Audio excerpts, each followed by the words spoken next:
Bom dia, meus irmãos, amigos do Café com Fé e Confissão. Tudo bem com vocês? Graças a Deus, não é verdade? Coisa maravilhosa.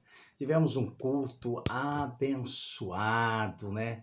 Cheio da glória de Deus, do favor de Deus, falando sobre não termos a nossa agenda, mas sim a agenda de Deus, né? Isso é muito importante. Vai lá no nosso canal, dá uma curtida nessa pregação, o louvor estava maravilhoso, um aroma maravilhoso, né? Amém? E hoje nós vamos começar uma série falando que Jesus é a porta aberta. Amém? Graças a Deus. Em Apocalipse, capítulo 3, o verso 7, 8, diz assim: E ao anjo da igreja que está em Filadélfia, escreve: Isso diz o que é santo e que é verdadeiro, o que tem a chave de Davi, o que abre e ninguém fecha, e fecha e ninguém abre. Eis que diante de ti pus uma porta aberta e ninguém a pode fechar. O Senhor coloca diante de nós portas maravilhosas, de oportunidade, de bênçãos e de provisões. Além do mais, não são portas fechadas, mas portas escancaradas de bênção divina. Para entrarmos pelas portas abertas por Deus, quando entramos pelas portas abertas de Deus, recebemos as riquezas divinas que Ele preparou para nós como parte da nossa herança em Cristo. Durante o exílio do apóstolo Paulo, do apóstolo João, me perdoe, irmãos, na ilha de Patmos, a primeira revelação que recebeu foi a de Jesus como aquele que abre as portas, ou abre as portas. De fato, todo o livro de Apocalipse é uma visão e uma revelação de Jesus escritas, quando João estava em espírito no dia do Senhor. O Senhor também deu a João a mensagem para as 7 igrejas, localizada na Ásia Menor. Em Apocalipse 3:8, Jesus disse que estava abrindo uma porta diante da igreja de Filadélfia, a qual ninguém poderá abrir ou fechar. As mensagens que João recebeu para as 7 igrejas também têm lições para nós. São mensagens de Deus também para nós. Por exemplo, no capítulo 2 e 3 de Apocalipse, podemos notar algo que Jesus repetiu várias vezes. Quem tem ouvido, ouça o que o Espírito diz às igrejas. Capítulo 2, versos 7, 11, 17, 20, capítulo 29 e capítulo 3, 6, 13 e 22. De acordo com a Bíblia Amplificada, Jesus de fato está dizendo: aquele que é capaz de ouvir, ouça e preste atenção ao que o Espírito Santo está dizendo à Assembleia das Igrejas. Creio-se que esse contexto inclui também os cristãos dos nossos dias. Também precisamos ouvir o que o Espírito está dizendo à igreja. Nós somos a igreja, o corpo de Cristo. Jesus é santo, é o verdadeiro. Qual é a mensagem, então, para o corpo de Cristo hoje? Está em Apocalipse 3, 7 e 8. É o Senhor Jesus Cristo quem está falando nesses versículos.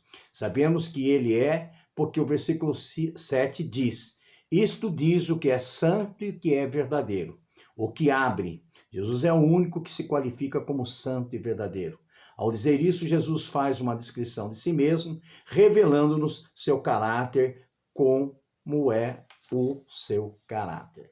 Jesus é santo e verdadeiro, esse é o caráter dele.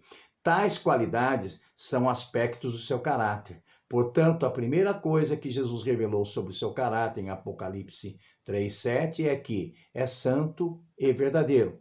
Veja bem, ele podia dizer que é santo porque nenhuma falta foi encontrada nele por Deus, por homem algum, tampouco pelo diabo.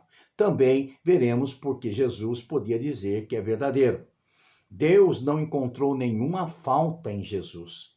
Você se lembra que Jesus foi batizado por João Batista no Rio Jordão? Quando saiu das águas, o Espírito de Deus desceu sobre ele em forma de pomba. Então ouviu-se uma voz do céu dizendo: Tu és meu filho amado, em ti me tenho comprazido. Lucas 3, 22. Portanto, Deus não encontrou nenhuma falta no Filho.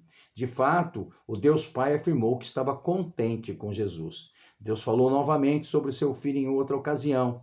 Foi quando Jesus tomou Pedro, Tiago e João e subiu ao monte da transfiguração. A Bíblia diz que uma nuvem de glória de Deus encobriu a todos. Mateus 17, 5. Uma nuvem luminosa os cobriu, e da nuvem saiu uma voz que dizia: Este é o meu filho amado, a quem me comprazo. Escutai. Jesus agradou a Deus, pois era e continua sendo santo. Em outras palavras, Deus não encontrou nenhuma falta nele. Aleluia. Os homens também tentaram encontrar alguma falta em Jesus, mas jamais encontraram nele algum pecado. Os homens o examinaram diante dos tribunais humanos, tentaram encontrar alguma falta ou pegar em alguma contradição de palavras. Entretanto, não encontraram nele qualquer erro, porque o seu caráter é puro, santo e verdadeiro. De fato, durante todo o seu ministério, os homens colocaram Jesus diante da opinião e do julgamento público. Por exemplo, a Bíblia diz que os fariseus achavam que podiam desafiar Jesus, que ele diria algo que lhe causaria problemas com o governo romano. Em uma ocasião, os fariseus lhe disseram: é lícito pagar tributo a César ou não? Bem, essa é uma pergunta que as pessoas fazem ainda hoje, não é verdade? Mesmo em nossos dias, a sonegação de imposto continua sendo um crime grave, e era naquela época. Os fariseus acharam que podiam pegar Jesus em contradição se ele dissesse: sim, devemos pagar imposto a César. Se ele dissesse sim, devemos pagar imposto a César, teria problemas com líderes judeus. Mas se ele respondesse não, não devemos pagar imposto aos romanos, então teria problema com o governo romano. Aleluia. Mas Jesus, porém, deu uma resposta que não permitiu que romanos e judeus achassem nele algum erro. Enviaram-lhe a Jesus alguns fariseus e dos herodianos para que lhe apanhassem alguma palavra. E chegando ele, aleluia. Isso está lá em Marcos 12, 13 ao 17. E chegando eles, disseram-lhe: Mestre, sabemos que és homens da verdade, e não te importa com quem quer que seja, porquanto não olhas a aparência dos homens, antes com verdade ensinas o caminho de Deus. É lícito pagar tributo a César ou não? Pagaremos ou não pagaremos? Então ele, conhecendo a sua hipocrisia, disse-lhes: Por que me tentais? Trazei-me uma moeda para que as veja. E eles lhe trouxeram, e disse-lhes: De quem é esta imagem e inscrição? E eles lhe disseram: De César. E Jesus, respondendo, disse-lhe: Dai, pois, a César o que é de César, e a Deus o que é de Deus. E maravilharam-se dele. Aleluia.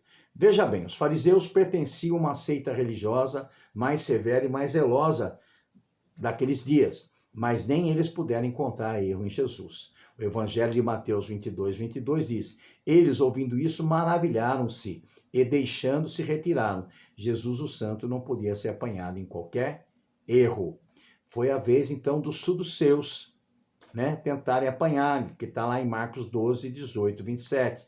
Eles não criam na ressurreição, nem criam nos anjos ou em espíritos. Por isso, aproximaram-se de Jesus para questionar a respeito da lei judaica, esperando encontrar algum erro nele. Também não encontraram. Aleluia. Então, irmãos, ninguém conseguiu encontrar, nem Satanás, nem os homens conseguiram. Os judeus e os saduceus conseguiram encontrar defeito em Jesus. Então, Jesus é o santo, é aquele que abre a porta. Ele é o fiel, ele é testemunha verdadeira. Amém, queridos? Então, nele podemos confiar. Jesus é credenciado, pois ele tem a chave de Davi. Isaías 22 diz assim: Porém a chave da casa de Davi sobre o seu ombro, e abrirá e ninguém fechará. Fechará e ninguém abrirá. Jesus é credenciado, ele tem a chave de Davi. Nas Escrituras, as chaves muitas vezes são usadas como símbolo do poder e da autoridade. Dar chaves para uma pessoa significa estar confiando-lhe uma tarefa importante. Deus a confiou àqueles que é fiel e verdadeiro. Deus fez uma aliança com Davi, prometendo que um dos seus descendentes viriam a sentar-se para sempre sobre o trono da casa de Israel. Essa promessa cumpriu-se literalmente no advento do Senhor Jesus Cristo e na sua ascensão aos céus para sentar-se à direita do Pai. Hebreus 1, 3. Jeremias 33, 17, 20 e 21 diz que assim diz o Senhor: Nunca faltará a Davi varão que se assente sobre o trono da casa de Israel. Assim diz o Senhor: Se puderdes invalidar o meu concerto do dia e o meu concerto da noite, de tal modo que não haja dia nem noite seu tempo. Também se poderá invalidar o meu concerto com Davi, meu servo, para que não tenha filho que reine no seu trono. Quando fez a promessa, Deus estava referindo-se a Jesus. Jesus não nasceu da semente natural. Apesar de José ser o seu pai terreno, pertencente à casa da linhagem de Davi. Lucas 1, 27. A Bíblia relata que o poder do Altíssimo desceu sobre Maria. Lucas 1, 35. Portanto, Jesus nasceu da semente sobrenatural, que quer dizer, Jesus pertencia à semente, à linhagem de Davi de forma sobrenatural. Deixa eu falar uma coisa para você. Nós estamos falando de Jesus e dizendo que Jesus é a porta aberta. Nós podemos confiar nele. O inferno não encontrou culpa nele. Os homens não encontraram culpa nele. Nem os céus encontrou culpa nele. Ele foi feito sacrifício em nosso lugar, para que nós pudéssemos agora viver como justiça de Deus. Então, Jesus é a nossa porta aberta. É a porta aberta para a salvação, a porta aberta para a cura, a porta aberta para o perdão, a porta aberta para a prosperidade, a porta aberta para a comunhão, a porta aberta da palavra, a porta aberta do Espírito, a porta aberta para a eternidade.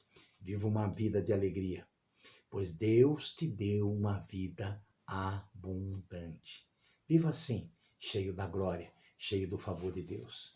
Um bom dia. Nós estaremos falando a respeito das portas das oportunidades e das bênçãos celestes que aguarda você. Hoje nós introduzimos, mas vamos continuar falando desse assunto tão maravilhoso, tão bacana, tão cheio de graça que é esse lugar. Jesus é a porta aberta da salvação. Jesus é a porta aberta do batismo no Espírito Santo. Jesus é a porta aberta da cura. Ele é a porta aberta. Um bom dia. Pastor Beto Fernandes que te ama em nome de Jesus. Amém.